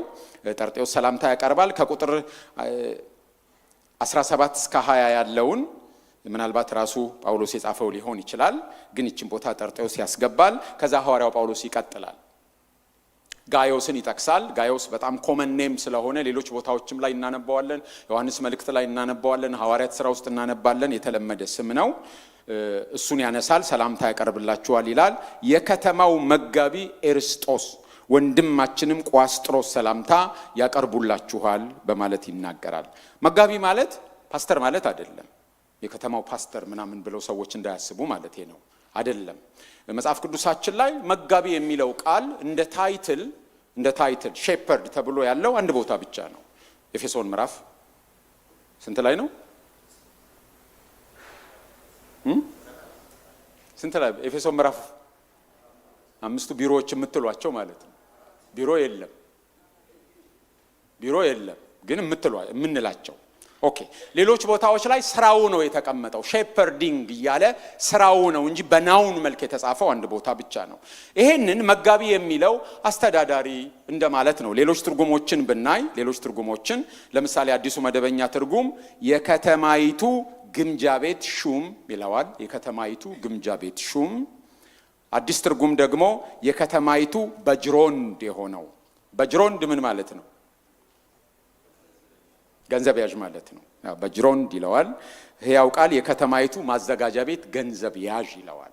እና በአሮጌው የቆሮንቶስ ከተማ የሱ ስምና ስራው የተጻፈበት የድንጋይ አምድ ነገር በቁፋሮ ተገኝቷል። ስለዚህ ይሄ ሰው ባለስልጣን ነው፣ የማዘጋጃ ቤት ባለስልጣን ነው እንጂ ፓስተር አይደለም። መጽሐፍ ቅዱሳችን ላይ ሐዋርያው ጳውሎስም ለራሱ ይጠቀመዋል መጋቢ የሚለውን ቃል። በዚህኛው ትርጉማችን የትርጉም ጉዳይ ስለሆነ ነው። የጸጋ መጋቢዎች ነን፣ እንደ እግዚአብሔር ምስጢር መጋቢዎች ይቁጠረን፣ በመጋቢዎች ዘንድ የታመነ ሆኖ መገኘት ያስፈልጋል የሚሉ ቃላት አሉ።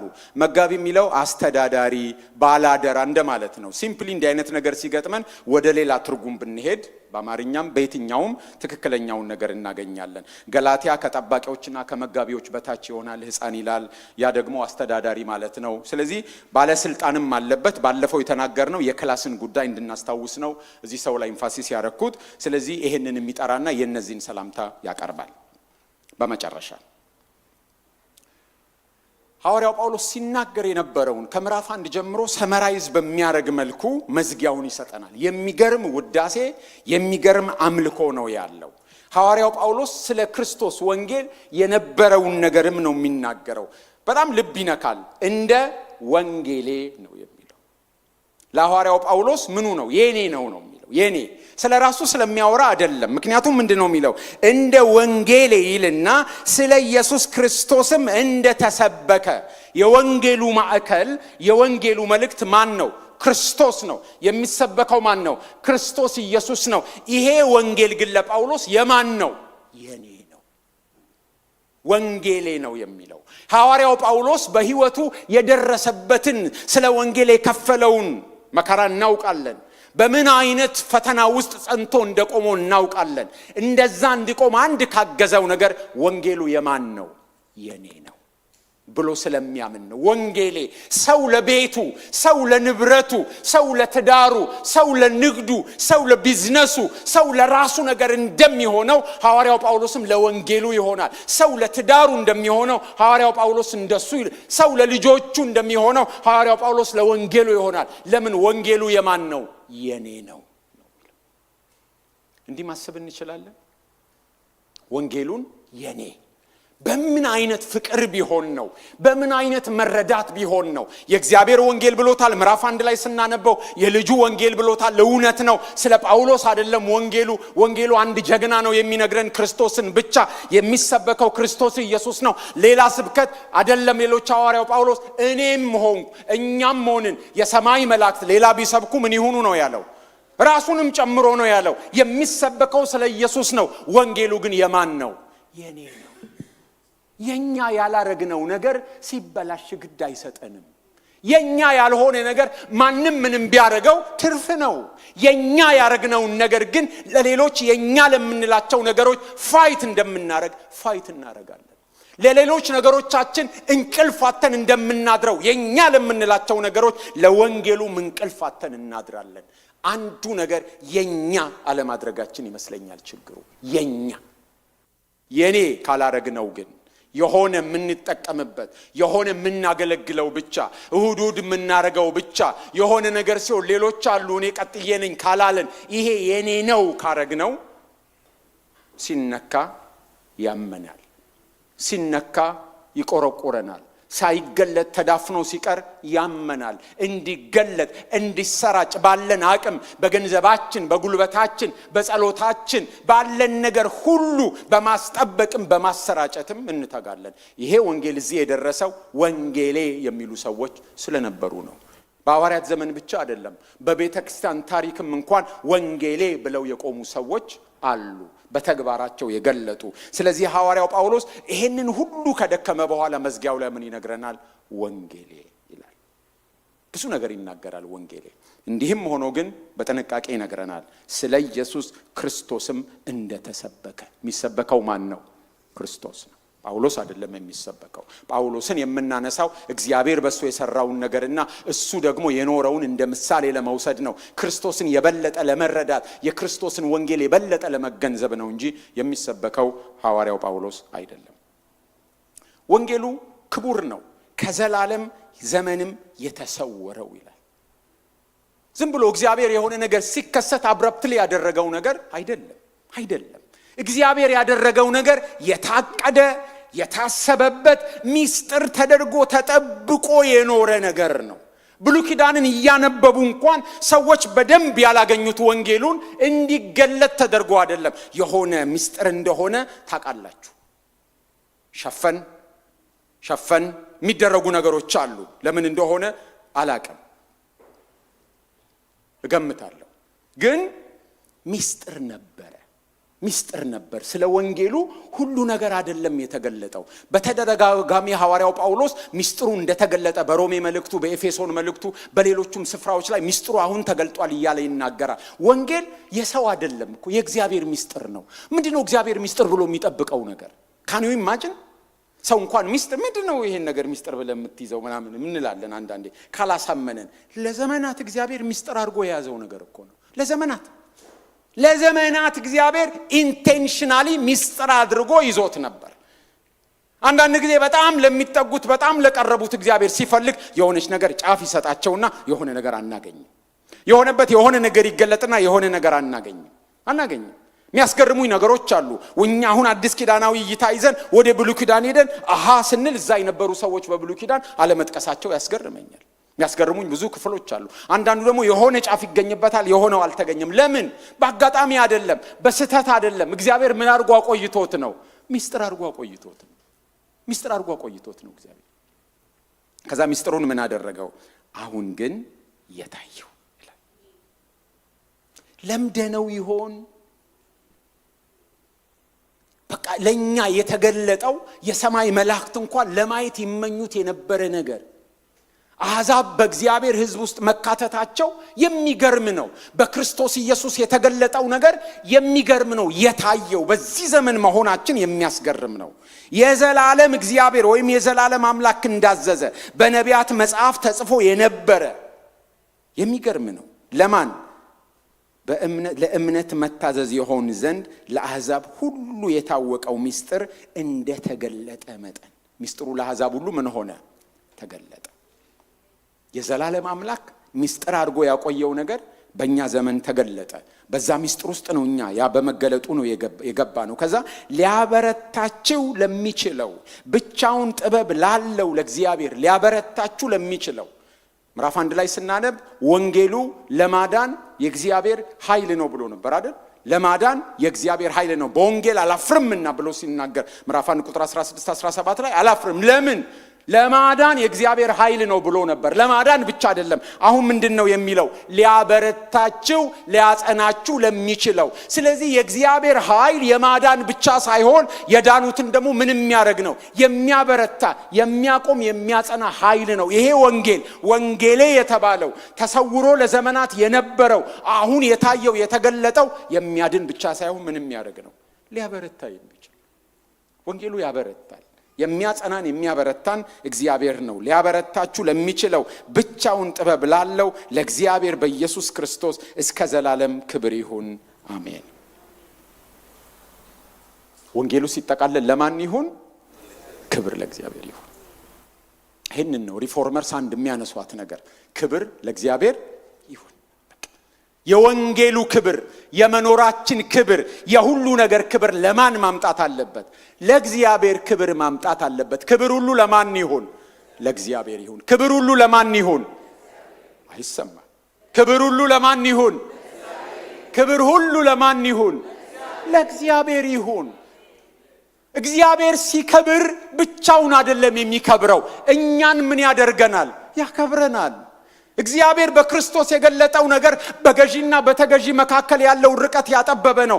አብረን ነጋሾች እኮ ነው እግዚአብሔር የሚያደርገን። ከሱ ጋር አብረን የምንከብር ነው የሚያደርገን። እግዚአብሔር እንደ ሰይጣን አይደለም። ሰይጣን ለራሱ ክብር ኃይል ይሰበስብና ሌላውን በሙሉ ተገዥ አድርጎ ረግጦ ነው የሚያኖረው። ለማንም የሚያቃምሰው ነገር የለም። እግዚአብሔር ግን በክርስቶስ ሲገለጥ አብረነው መከራ ብንቀበል አብረነው እንነግሳለን ነው የሚለው። እግዚአብሔርን ስናከብረው አብረነው ምን እንሆናለን? እንከብራለን። የእግዚአብሔር ክብሩ ይሄ ነው። ሰው ኃጢአት ሲሰራ የእግዚአብሔር ክብር ነው የጎደለው። አሁን በክርስቶስ ሲያድነን ደግሞ መልሰን የምናገኘው ምንድነው? የእግዚአብሔርን ክብር ነው የምናገኘው። አብረን ከእግዚአብሔር ጋር ምንዎች ነን? ከባሪዎች ነን። ያከብረናል እግዚአብሔር ሕዝቡን ያከብራል። ስለዚህ እግዚአብሔርን ስናከብረው ጥቅሙ ለማን ነው? ለኛም ጭምር ነው። ስለዚህ የወንጌሉ ክብር የክርስቶስ መክበር ክብሩ ለእግዚአብሔር ነው። እኛም ደግሞ እግዚአብሔርን ስናከብር አብረነው እንከብራለን። ጌታ ይመስገን። ስለዚህ ስለ ወንጌሉ በተረዳን መጠን፣ ስለ እግዚአብሔር እውነት በተረዳን መጠን፣ ስለ መስቀሉ በተረዳን መጠን፣ ስለ እግዚአብሔር ጸጋ በተረዳን መጠን፣ ስለ እግዚአብሔር እቅድ በተረዳን መጠን፣ ስለ እግዚአብሔር ምስጢር በተረዳን መጠን ምላሻችን አምልኮ ነው መሆን ያለበት። ምላሻችን አክብሮት ነው መሆን ያለበት።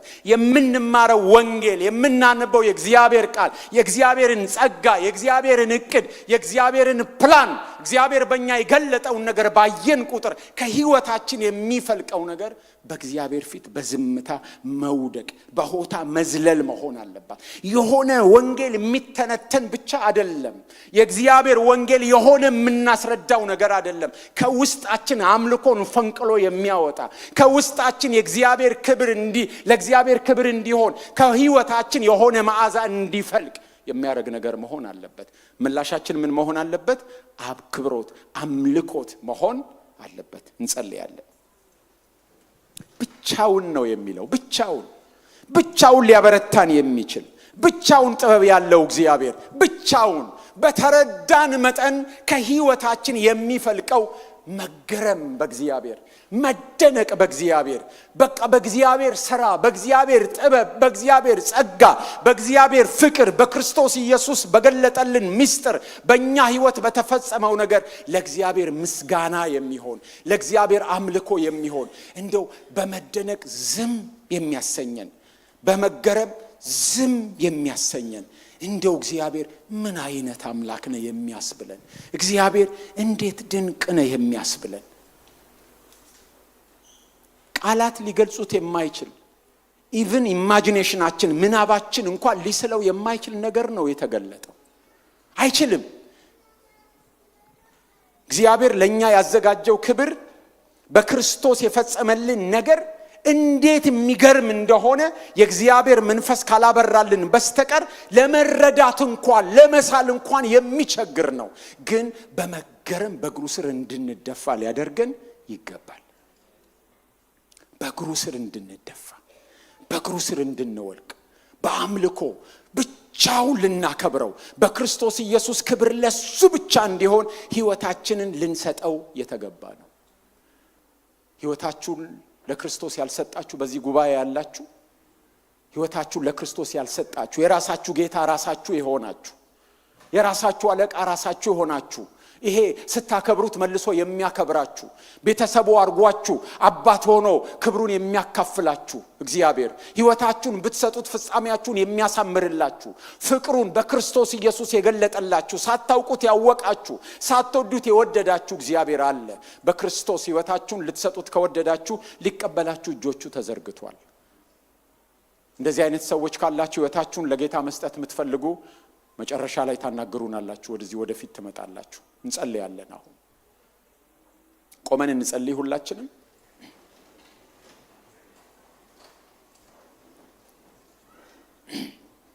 የዘመናት ምስጢር በእኛ ዘመን ተገልጦ የዚህ አካል ሆነን እግዚአብሔር እኛን አይቶን ስለነበረ በእግዚአብሔር የታቀደን ስለነበረ እግዚአብሔር ፍጥረቱ ሲወድቅ ምን አይነት ፍጥረት ነው? ትእዛዝን የማያከብር ወረቃ ጥሎ ሄዷል። ከሐሳብ ያፈንግጧል። በዛው ውጤቱን ያገኛል ብሎ አይደለም እግዚአብሔር የተወው። ዝቅ አለ መልሶ እኛን ለማንሳት ከጠፋንበት ለመመለስ። አፈንግጠው ሄደዋል፣ ትእዛዜን ጥሰዋል ብሎ አይደለም የተወው። ባለመታዘዝ የወደቅነውን ሰዎች በእምነት የሚሆን መታዘዝን በመስጠት እንደገና በክርስቶስ በፈጸመው ሥራ የወደቅንበትን ጌታ ወደዛ መመለስ ብቻ ሳይሆን ከዛ የበለጠን ነገር ነው እግዚአብሔር ያዘጋጀልን። ልንገረም ይገባል። ጌታ ሆይ እናከብረሃለን። ብቻህን ታላቅ ስለሆንክ፣ ብቻህን ጌታ ስለሆንክ፣ ብቻህን አባት ስለሆንክ እግዚአብሔር ሆይ ብቻህን አዳኝ፣ ብቻህን መድኃኒት ስለሆንክ ለዘመናት ጌታ ሆይ የጠበቅከውን የሳሳህለትን ለዘመናት የጠበቅከውን ለዘመናት ለብዙዎች ያላሳየኸውን ምስጢር በክርስቶስ ኢየሱስ ፈጽመ ሁላችንን ስለተቀበልከን ሁላችንን ልጆች ስላደረከን በክርስቶስ ኢየሱስ ክብርና ምስጋና ላንተ ይሁን። እግዚአብሔር አምላካችን ሆይ ድንገቴ ስላልሆነ የሆነው ነገር ያልታሰበበት ድንገት ችግር ሲፈጠር ድንገት የተበጀ መፍትሄ ስላልሆነ ከዘመናት የጠበቅከው ያቀድከው ባሰብከው ጊዜ የተፈጸመ ከረጅም ዘመናት በፊት የታቀደና እግዚአብሔር አምላካችን ሆይ በትልቅ ጥንቃቄ የተፈጸመ ስለሆነ ይሄንን በሕይወታችን ስለቀመስነው እናመሰግንሃለን። በሕይወታችን ስለገለጥከው እናመሰግንሃለን። በሕይወታችን ስላሳየህን እናመሰግንሃለን። ስለዚህ እግዚአብሔር አምላካችን ሆይ ይሄንን ወንጌላችን እንድናደርግ ወንጌሌ ማለት እንድንችል እግዚአብሔር አምላካችን ሆይ እርዳን። በወንጌል አላፍርም እንዳለ ባሪያ እግዚአብሔር እኛም በወንጌል እንዳናፍር የእግዚአብሔር ኃይል ለማዳን ነው ማለት እንድንችል እግዚአብሔር አምላካችን ሆይ እርዳን። የወንጌሉ ስብከት ለሐዋርያው ጳውሎስ ክርስቶስ ኢየሱስ እንደተሰበከ እንዳለ እኛም ደግሞ በዘመናችን ሁሉ ባገኘነው መንገድ ሁሉ በዝማሪያችን ቢሆን በስብከታችን ቢሆን በጸሎታችን ቢሆን በመንሰራው ሥራ ቢሆን በኑሯችን በሕይወታችን ቢሆን እግዚአብሔር ሆይ ክርስቶስ ኢየሱስን መስበክ እንድንችል እባክህ እርዳን። እግዚአብሔር አምላካችን ሆይ ነቅተን የምንመላለስ የምንጠነቀቅ አንድነትን ከህብረት ጋር ካስተምሮ ጋር በጥንቃቄ የምንጠብቅ እንድንሆን ማስተዋልና ጥበብን ለሁላችን ስጠን። እግዚአብሔር አምላካችን ሆይ ይሄንን የገለጥክልን ክቡር ወንጌል በዘመናችን ሁሉ ጠብቀን አልፈን ለሚቀጥለው ትውልድ ማስተላለፍ እንድንችል ታማኞች እንድንሆን በጸጋ አግዘን። የሆነው ሁሉ ያደረከው ሁሉ እግዚአብሔር ሆይ ላንተ ክብር ይሁን። ክብር ለአብ፣ ክብር ለወልድ፣ ክብር ለመንፈስ ቅዱስ በኢየሱስ ክርስቶስ ስም አሜን። ጌታ ይመስገን።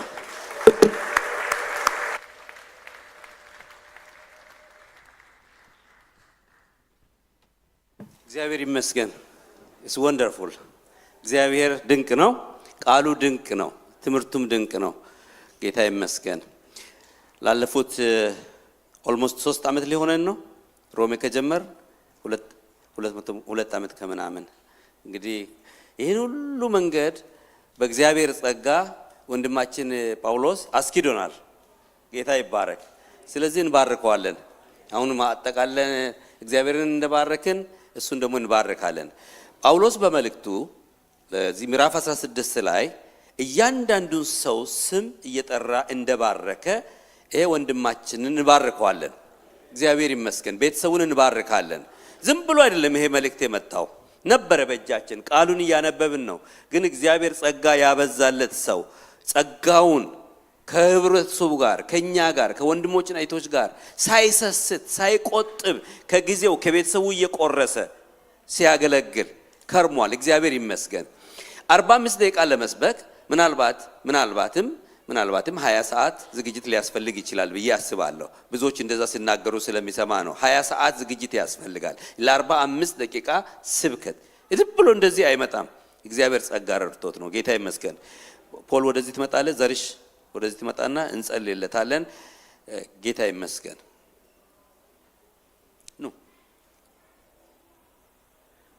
ጉባኤው ይቆምና ለወንድማችን ጳውሎስ እንጸልያለን። እግዚአብሔር በቃ ጸጋውን ያብዛለት። በቃ ይሄዳል፣ አይቆምም ማለት ነው። ይገሰግሳል። ረጅም መንገድ ገና ይሄዳል፣ ያገለግላል። ሃሌሉያ። ጉባኤው ይባርከው፣ ጸልዩ። ሃሌሉያ። አሜን። ኃይልና ስልጣን ጉልበትና ብርታት ያንተ የሆነ የነገስታት ንጉስ የጌቶችም ሁሉ ጌታ ቅዱስ እግዚአብሔር አምላካችንና አባታችን ሆይ በጌታ በኢየሱስ ክርስቶስ ስም እናመሰግንሃለን። አንተ የዘመናቱ ንጉስ ዘላለማዊ አምላክ ቅዱስ አምላክ ክብር፣ ምስጋና፣ ውዳሴ፣ ታላቅነት ላንተ ይሁን። ታላቅ አምላክ አንተ ነህ እግዚአብሔር ሆይ የጥበብና የእውቀት ሁሉ ምንጭ የዘላለም ጌታ አምላክ እግዚአብሔር አምላካችን ሆይ አንተ ነህ። ራዴ ኮንቶሪ ባሲካንቱራ ላላባጋንዴሪያ ኢየሱስ አንተ ጌታ ነህ እግዚአብሔር ሆይ ማስተዋል ጥበብ የምትሰጥ አምላክ አንተ ነህ። ወንድማችንን በዘመናት እግዚአብሔር ሆይ ረድተህ እግዚአብሔር አምላኬው አግዘኸው ጥበብና ማስተዋል ሰጥተኸው እግዚአብሔር አምላኬው ጊዜውን ዘመኑን እግዚአብሔር ላንተ እንዲሰጥ ረድተኸው እግዚአብሔር በሕዝብ መካከል ቆሞ እግዚአብሔር ይሄንን የዘላለም ቃል እግዚአብሔር አምላኬ ሆይ እነሆ ይሄንን የዘላለም ወንጌል እግዚአብሔር አምላኬና አባቴ ሆይ ለሕዝብህ እንዲያስተምር እግዚአብሔር አምላኬና አባቴ ሆይ ጥበብን ምስጢርን እንዲገልጽ እግዚአብሔር አምላኬው መረዳትና ማስተዋል እግዚአብሔር አምላኬና አባቴ ሆይ ለሕዝብህ እንዲሆን እግዚአብሔር ጉልበት ስለሰጠኸው እናመሰግንሃለን። እግዚአብሔር አምላካችን ሆይ ስምህ የተባረከ ይሁን። ስለ ወንድማችን ፖል ስምህ የተባረከ ይሁን። እግዚአብሔር ሆይ ስምህ የተባረከ ይሁን። እግዚአብሔር አምላኬና አባቴ ሆይ እነሆ የተወሰደብንን እግዚአብሔር ሆይ በዘመናት የተሰወረውን እግዚአብሔር አምላኬና አባቴ ሆይ ይሄንን ምስጢር እግዚአብሔር ካንተ ተቀብሎ እግዚአብሔር እሱም እግዚአብሔር አምላኬ ሆይ ለኛ እንዲያስተላልፍ እግዚአብሔር በቀለለ መንገድ እግዚአብሔር አምላኬ ሆይ በሚገባ መንገድ ለሕዝብህ እንዲገልጽ ስለረዳኸው አምላካችን ሆይ እናመሰግንሃለን። እግዚአብሔር የክብር ንጉሥ ስምህ የተባረከ ይሁን። የሰራዊት ጌታ እግዚአብሔር ሆይ እናመሰግንሃለን። አሁንም እግዚአብሔር አምላኬ ሆይ ወንድማችንን አበርታ። እግዚአብሔር አምላኬ ሆይ በውስጡ ያስቀመጥከው ጸጋ አሁንም እግዚአብሔር አምላኬ ሆይ በልዩ ጥበብ እግዚአብሔር በልዩ ዕውቀትና ማስተዋል እንዲያድግ እግዚአብሔር ሆይ አሁንም እግዚአብሔር ከፍ እንድታረገው ከፍ ላለ ተጽኖ እግዚአብሔር ሆይ ከፍ ላለ ተጽኖ እግዚአብሔር ወንድማችንን እግዚአብሔር ሆይ እነሆ እንድታቆመው እንጸልያለን። እግዚአብሔር ሆይ በጌታ በኢየሱስ ክርስቶስ ስም እናመሰግንሃለን። እግዚአብሔር ሆይ አሁንም እግዚአብሔር አምላኬ ወንድማችን ይቁም ያስተምር። እግዚአብሔር ሆይ አሁንም ቃልህን ይግለጽ።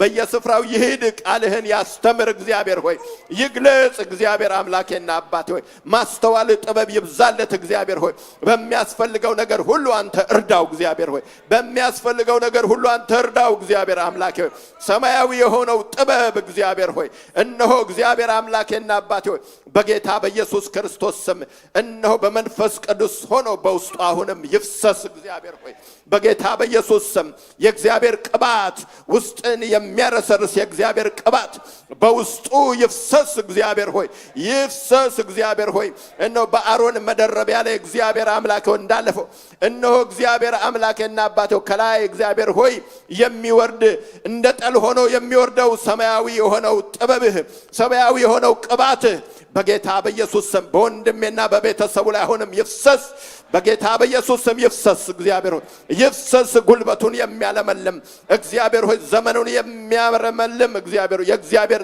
እነሆ እግዚአብሔር ሆይ ቅባት ይፍሰስ እግዚአብሔር ሆይ ጸጋ በነገር ሁሉ ይብዛለት እግዚአብሔር ሆይ ጸጋ ይብዛለት እግዚአብሔር አምላኬና አባቴ ሆይ ክብር ላንተ ይሁን እግዚአብሔር ሆይ አሁንም ወንድሜን ቤቱን አቆም እግዚአብሔር ሆይ ልጆቹን ባርክ ባለቤቱን ባርክ እግዚአብሔር ሆይ ዳርቻውን አስፋ እግዚአብሔር ሆይ እግዚአብሔር በነገር ሁሉ ክብር በሰማይና በምድር ላንተ ይሁን ስለረዳኸው እግዚአብሔር አምላኬ ሆይ አቤቱ እግዚአብሔር ሆይ ብዙ ያልተረዳናቸውን ብዙ ያላወቅናቸውን ነገሮች እግዚአብሔር አምላኬ ሆይ ከዚህ ከሮሜ መልእክት ላይ እግዚአብሔር ሆይ በብዙ ተማርን እግዚአብሔር አምላኬ ሆይ እናመሰግንሃለን እግዚአብሔር ሆይ ስለ ሁሉ እናመሰግንሃለን እግዚአብሔር ሆይ የጥበብና የእውቀት ምንጭ ሆንከውን አምላካችንን በነገር ሁሉ እንባርካለን እግዚአብሔር ሆይ ተመስገን ወንድማችንን አሁንም ጠብቀው እግዚአብሔር በነገር ሁሉ በመውጣት በመግባቱ ሁሉ አንተ ተንከባከበው እግዚአብሔር አምላኬና አባቴ ሆይ በሰማይና በምድር ክብር ላንተ ይሁን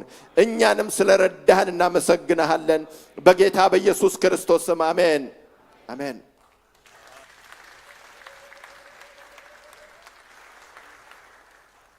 እግዚአብሔር ይመስገን ፖል እንወዳለን እናከብርሃለንም እግዚአብሔር ይመስገን